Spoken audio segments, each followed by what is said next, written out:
கந்தபுராணத்தில் 2வது காண்டம் அசுரகாண்டம். 66 கோடி அசுரர்களுக்கு அரசனாக இருந்த அசுரேந்திரன், அவனுடைய மனைவி மங்களகேசி.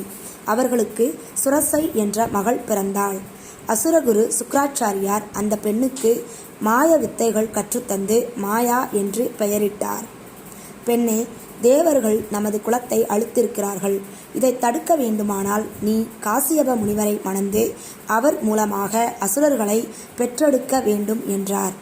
மாயாவும் அதனை ஏற்றுக்கொண்டு காசியப முனிவர் தவம் செய்யும் இடத்தை அடைந்தாள். அவருக்கு அருகில் மிகப்பெரிய அழகான கண்கவரும் மண்டபங்களையும் மாடங்களையும் மாயையால் உண்டாக்கி மறைந்தாள். கண் விழித்த முனிவர், இதுநாள் வரையில் இல்லாத இந்த கண்கவரும் மண்டபங்கள் எப்படி வந்தன? இதை செய்தது யார் என்று எண்ணமிட்டார். அவரது மனம் இந்த முறையில் தவத்தில் இருந்து விலகி உலக விவகாரங்களில் சிக்கியது.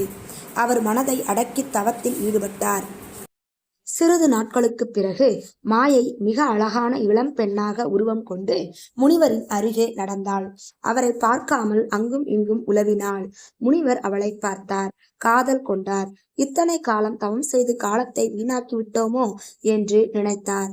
காமம் தலைக்கேற அந்த பெண்ணை அணுகி பல கேள்விகளை கேட்டு அவள் யார் என்று அறிய விரும்பினார்.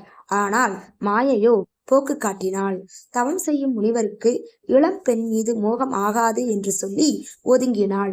அவளுடைய பேச்சினாலும் இளமை திமிரும் அங்கங்களாலும் முனிவருக்கு போதை ஏற்றினாள்.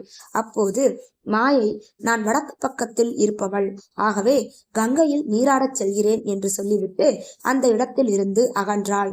நீ செல்லாதே பெண்ணே, உனக்காக நான் கங்கையை இங்கேயே வரவழைக்கிறேன் என்றார். அவள் புன்னகைத்து மறைந்தாள். காசியவர் பைத்தியம் பிடித்த நிலைக்கு வந்துவிட்டார். பார்க்கும் இடத்தில் எல்லாம் அந்த பெண் உருவமே தெரிந்து அவரை காமம் பித்தேற்றியது. அந்த நிலையில் அவர் எதிரே தோன்றிய மாயை, முனிவரே, உமது காம நோயை தீர்ப்பேன். ஆனால் நான் ஏற்கும் வடிவங்களை நீரும் ஏற்று என்னுடன் கூட வேண்டும் என்று நிபந்தனை விதித்தாள். முனிவர் ஒப்புக்கொள்ள அவரது கையை பற்றி கொண்டு மாயை ஒரு மண்டபத்திற்குள் நுழைந்தாள். முதல் யாமத்தில் காசியபரை கூறி சூரபத்மனை பெற்றெடுத்தாள். இருவர் உடலிலும் வியர்வை வெளிப்பட அதிலிருந்து 30,000 அசுரர்கள் வெளிப்பட்டனர். வேறு மண்டபத்தில் 2ஆம் யாமத்தில் இருவரும் சென்று சிங்க உருவம் கொண்டு கலந்தனர். சிங்கமுகாசுரன் தோன்றினான். அவன் 1000 முகங்களும் 2000 கரங்களும் கொண்டிருந்தான். அப்பொழுது அவர்கள் உடலில் தோன்றிய வியர்வையில் இருந்து 40,000 அசுரர்கள் வெளிப்பட்டனர். வேறொரு மண்டபத்தில் யானை உருவம் கொண்டு 3ஆம் யாமத்தில் கூடி கலந்தனர். அப்போது யானை முகம் கொண்ட தாருகன் வெளிப்பட்டான். அவர்கள் வியர்வையில் இருந்து 40,000 அசுரர்கள் தோன்றினர். அடுத்ததாக மாயை பெண்ணாட்டின் வடிவம் கொள்ள காசியவர் ஆனாடு ஆனார். 4ஆம் ஜாமத்தில் கூடி அவர்கள் அசமுகி என்ற பெண் அரக்கியை பெற்றனர். அவர்களது வியர்வையில் இருந்து 30,000 அசுரர்கள் தோன்றினர். விடிந்ததும் இருவரும் தங்கள் பிள்ளைகளை கண்டு மகிழ்ச்சி அடைந்தனர். சூரபத்மன் தனது பெற்றோரை கண்டு வணங்கினான். நாங்கள் என்ன செய்ய வேண்டும் என்று தம்பிகளும் அசுரர்களும் புடைசூழ நின்று கேட்டான். அவனை பார்த்து காசியவர், மக்களே, நான் சொல்லும் அறிவுரையை கேட்டு அதன்படி நடந்து வாருங்கள். சிவபெருமானே முழு முதல் கடவுள்.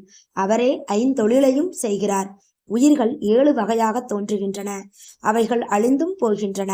அதுபோல செல்வமும் ஆற்றலும் அழியக்கூடியவை. ஆகவே தவத்தினை மேற்கொள்ளுங்கள். தவத்தினால் இம்மை மறுமை இரண்டிலும் இன்பம் அடையலாம். பிரம்மாவும் விஷ்ணுவும் கூட தவம் செய்தே அந்த பதவியை அடைந்திருக்கிறார்கள். நான் சொல்லும் விஷயம் உங்கள் மனத்தில் பசுமரத்தாணி போல பதிய வேண்டும் என்பதற்காக இந்த சரித்திரத்தை கூறுகிறேன், கேளுங்கள் என்று சொல்லி மார்க்கண்டேயரின் சரித்திரத்தை சொல்ல ஆரம்பித்தார்.